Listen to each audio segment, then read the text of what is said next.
Bonjour à toutes et à tous, j'espère que vous allez bien. On se retrouve aujourd'hui dans une nouvelle vidéo où on va voir ensemble comment faire un suivi d'une opération immobilière d'un point de vue rentabilité. L'intérêt de faire ce suivi à l'aide d'Excel, ça va vous permettre à la fois de pouvoir facilement actualiser vos données si jamais elles changent, si votre loyer augmente ou baisse, ou si vous avez des dépenses qui n'étaient pas prévues, que vous voulez regarder quelle est votre rentabilité brute, votre rentabilité nette, ça vous permet de le recalculer très facilement. Et ça va vous permettre, et on va le voir dans la prochaine vidéo, qui sortira la semaine prochaine, de faire une présentation qui vous permettra de la donner à votre banquier ou à votre banquière si jamais vous souhaitez faire d'autres opérations immobilières pour montrer que vous êtes quelqu'un de sérieux et que vos premiers investissements immobiliers ont bien marché. Donc concernant les hypothèses, ici on a le montant emprunté, la durée du remboursement qui est ici en année, le taux de l'emprunt, date du prêt donc avec la première échéance. On va voir aussi comment calculer la dernière échéance, histoire que ce soit automatisé en fonction de la durée de remboursement. Le loyer de base, qui est ici mensuel, les dépenses annuelles, donc les travaux et taxes, et ici la hausse annuelle du loyer. Donc on va commencer par calculer la date du prêt définitive. Donc pour calculer la date d'échéance du prêt, on va utiliser la fonction mois décalé. On prend la date de base et on va faire 25, donc qui correspond au nombre d'années, fois 12, moins 1, histoire d'avoir la date de fin du prêt, enfin la dernière échéance du prêt. Donc ici, elle sera 25 ans plus tard, moins un mois, donc décembre 2046. Une fois qu'on a fait ça, on va aller sur la date, on va faire égal ou plus, et on va prendre la date du prêt. Parfait. Donc là, on a la première date. Ici, on va faire mois décalé. Hop. Et ici, ça va nous décaler à chaque fois d'un mois. Histoire que ce soit automatisé, on va faire si mois décalé plus 1, donc le 1er février 2022 est supérieur à la date de fin, point virgule, ne rien mettre. Sinon, on reprend la formule. Comme ça s'arrêtera pile au bon moment. Ici, je vais descendre. Je n'ai pas descendu assez.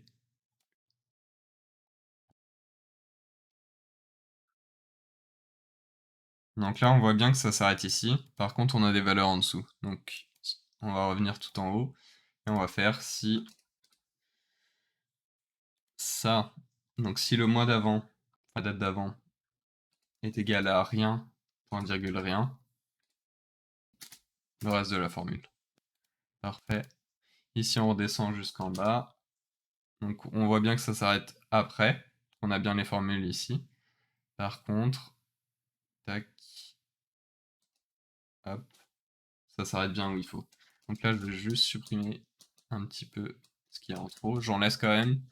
C'est juste histoire de ne pas perdre trop de temps quand j'utilise CTRL flèche vers le bas pour aller tout en bas. Donc une fois qu'on a bien toutes les dates, ici on va pouvoir passer aux années. Ici on va juste utiliser la fonction année. On la met ici. Donc pareil, on n'oublie pas de mettre si tac et vide, vide, sinon ça. Ici on va mettre pareil, si et vide, tac, non moi de ça. Ok, une fois qu'on a ça, on va les copier.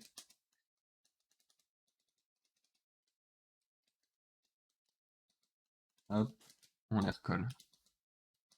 Donc ici, on s'arrête bien en décembre 2046. On a le mois, l'année. Donc ici, on est pas mal. Maintenant, pour le loyer, on a une hausse annuelle de 1% et on part de 710. Donc, pour la première, on va pouvoir se mettre 710 directement. Pour la seconde, on va se mettre si ça égale vide, sinon, on va faire un second si.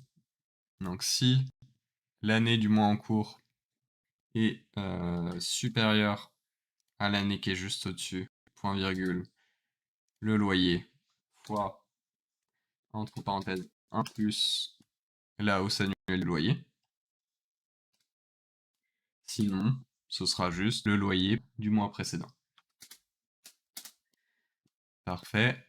Donc là, pareil, on va tout en bas, on la colle partout.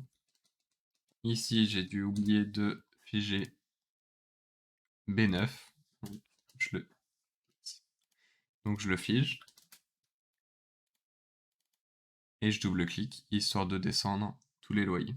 Donc ce qu'on voit, c'est qu'à partir de 2023, du 1er janvier, il va y avoir la hausse de 1% qui s'applique, donc sur les 710, qui passe à 717,10. Ok. Ensuite, on a les dépenses. Donc les dépenses annuelles, on voit qu'ici on est à 1300 euros.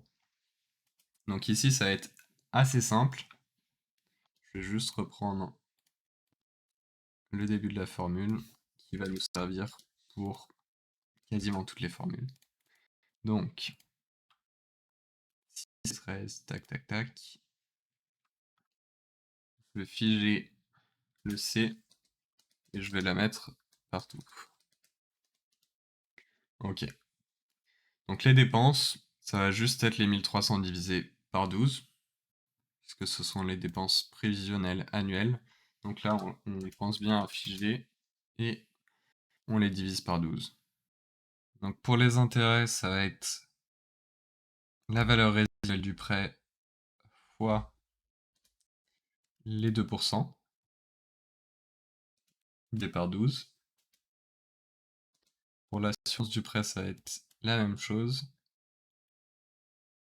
Valeur résiduelle du prêt fois les 0,10% divisé par 12. Ok. Capital remboursé. Du coup, le capital remboursé, ça va être le montant emprunté divisé par la durée de l'emprunt, elle-même divisée par 12. Donc ici, on va rembourser 450 euros par mois. Valeur résiduelle du prêt. Ici, ça va être le montant emprunté. Seul capital restant dû, ça va être tac, la valeur résiduelle du prêt moins le capital qui est déjà remboursé.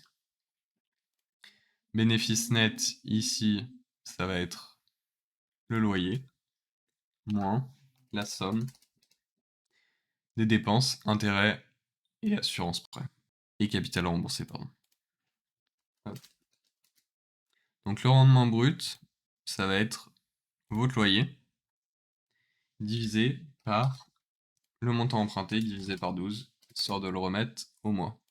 Ici, je vais bien le mettre en pourcentage.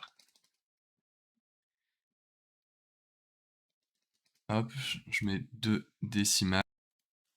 Ici, pardon, sur le rendement net, du coup, je viens de corriger. Ici, ça va bien être le loyer moins les dépenses annuelles, donc qui comprennent à la fois les provisions que vous pouvez avoir pour les travaux, ainsi que les taxes. Donc ici, ça vous donne le rendement net. Ensuite, on va commencer à faire un suivi, mais plutôt annuel que mensuel. Donc ici, on va faire année. Ici, on prend le début de la date de prêt. On fait OK. Loyer annuel, on va faire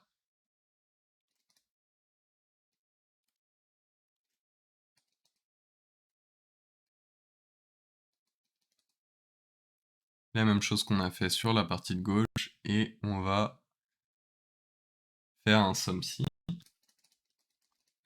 Donc, on prend la colonne qui correspond aux années. Ici, on va mettre l'année et on va prendre la colonne D qui correspond au loyer. Parfait. Ensuite, ici, on va faire si ça plus 1 qui correspond à 2023 supérieur à l'année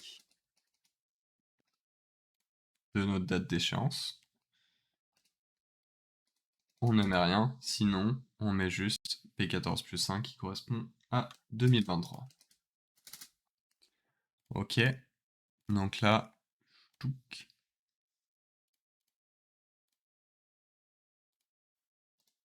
On pense bien à mettre les dollars histoire de figer les cellules. Et ici, je vais avoir des valeurs en bas comme ce que j'avais eu au début tout à l'heure. Donc ce que je vais juste rajouter, c'est ainsi. L'année d'avant est vide, point virgule vide, sinon, tac. Et là, on peut redescendre la formule, et ici, ça s'arrête bien en 2046. Donc, ici, on va pouvoir descendre. Le rendement brut, on va pouvoir le recalculer de manière annuelle. Donc ici, ça va être le loyer annuel divisé par le montant emprunté. On fait F4, histoire de bien figer les formules. Et ici, on va juste se mettre le 6P14 et vide. Ok. Là, on le redescend. Parfait. Donc pour les charges, on reprend le début de la formule. On le colle ici et on somme ici. En prenant du coup les dépenses. Donc là, on prend à chaque fois les colonnes. Ça va nous donner les dépenses. Ici, c'est nickel. Le rendement net, ici, ça va juste être loyer annuel moins charge divisé par le montant emprunté. Ici, on est sur du 5,35. Donc ici, je vais juste reprendre ça.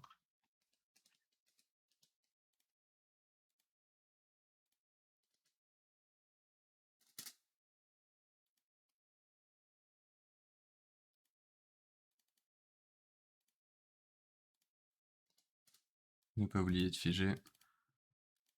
Ensuite, donc pour le bénéfice net, je vais pouvoir reprendre le somme-ci qui correspond au loyer annuel. Ok, et je vais aller sur le bénéfice net. Donc le bénéfice net ici, j'ai vraiment tout pris. Donc c'est loyer moins dépenses moins intérêt moins assurance prêt. Et donc ici, on va pouvoir descendre la formule. Et ici, vous pouvez utiliser les mises en forme conditionnelles que vous trouvez ici. Donc inférieur à 0, vous le mettez en rouge, par exemple. Et supérieur à 0, vous allez pouvoir le mettre en vert. Parfait. Donc ici, vous voyez que à partir de 2034, on commence à avoir un cash flow qui est positif. Et si on fait la somme de tout, l'investissement sur les 25 ans nous rapporte 1900 € à peu près. Une fois qu'on a tout ça, on a un peu toutes les datas qui vont nous servir à faire des dashboards, des présentations et un suivi bien complet. Ce qui peut être intéressant, une fois qu'on a toutes ces datas-là, c'est de se dire, j'ai pas forcément envie d'être dans le rouge sur les premières années, donc d'avoir un bénéfice net négatif. Je préfère avoir quelque chose qui commence à zéro et qui fructifie au fur et à mesure des années. Je vais pas pouvoir forcément avoir un meilleur taux d'emprunt. Pas forcément augmenter le loyer de base. Par contre, je peux faire un apport. Donc je vais regarder quel serait l'apport qu'il faudrait que je fasse pour avoir un bénéfice net en première année qui soit égal à 0. Donc ici, je vais prendre le 135 000, je vais le mettre en valeur. Hop. Et ici, je vais taper apport. Et donc l'apport, il va correspondre à mon 135 000 moins le montant emprunté. Une fois que j'ai tout ça, je vais aller dans Données, l'onglet Données, Analyse scénario, valeur cible. Donc la cellule à définir, ça va être U14, histoire d'être un bénéfice net de 0. Donc la valeur à atteindre, c'est 0. Et la cellule qui va être modifiée, ça va être les 135 000 qui correspond au montant qu'on souhaite emprunter. Donc là, on fait OK.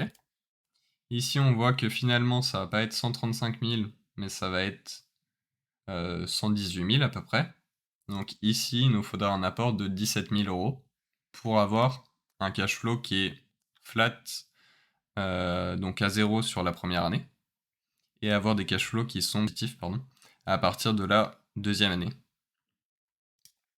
Donc vous pouvez aussi utiliser la valeur cible pour augmenter la durée du remboursement, essayer de jouer avec le loyer de base, donc ça peut vous permettre aussi de voir si c'est réaliste de faire certains investissements et de voir quelles seraient les hypothèses qui vous permettent d'arriver à un break-even point, donc à un seuil de rentabilité qui est supérieur à 0.